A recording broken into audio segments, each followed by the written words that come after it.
New Jerusalem, it's said, is built, made up of 12 precious stones that we would make into jewelry now. Now here's the fascinating thing, which to me is the final proof that that book is the Word of God, that it must be God-inspired.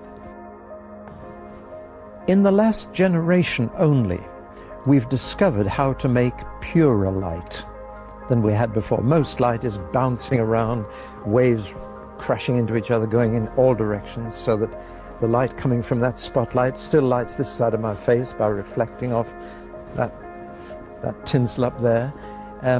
We're used to light coming at us from all directions. But we've now discovered how to send light in one direction. Laser light is the most common. You've seen laser light beams straight as a die. But we've also got what we call cross-polarized light.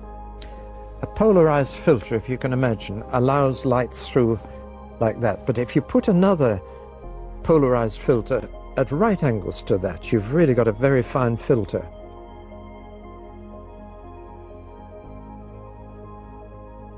If you take sunglasses and take one lens and put it at right angles to the other, it goes even darker.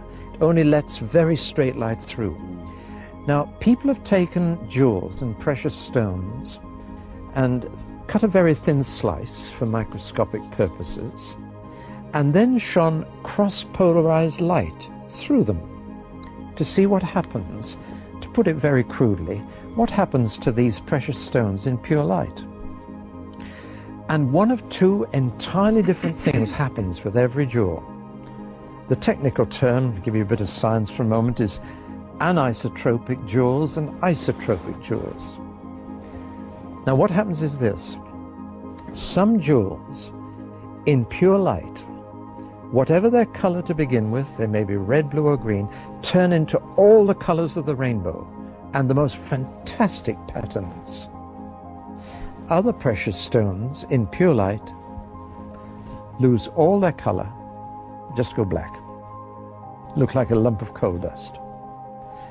And it's only in this generation that people have discovered this unusual property.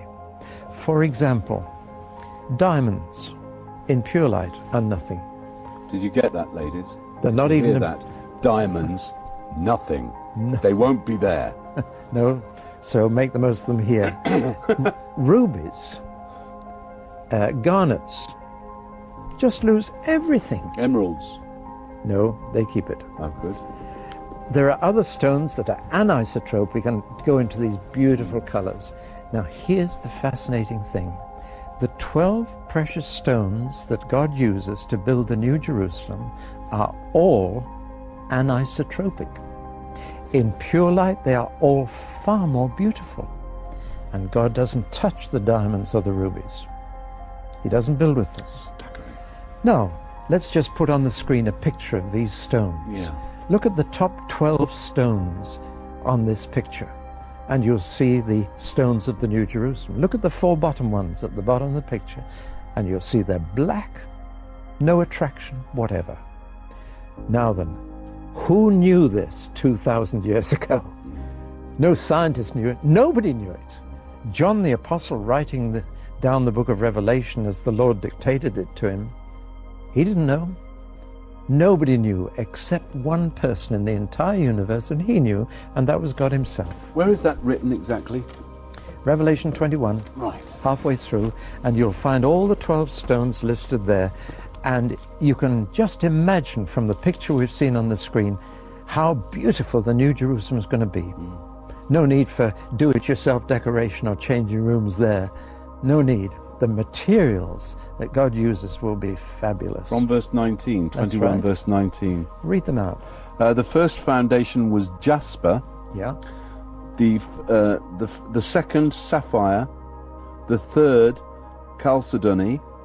The fourth emerald. The fifth sardonyx.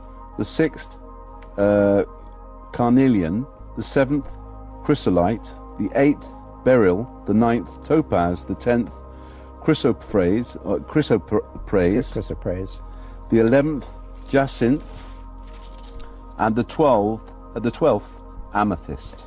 No diamonds, no rubies, no garnets, because they're and they're isotropic.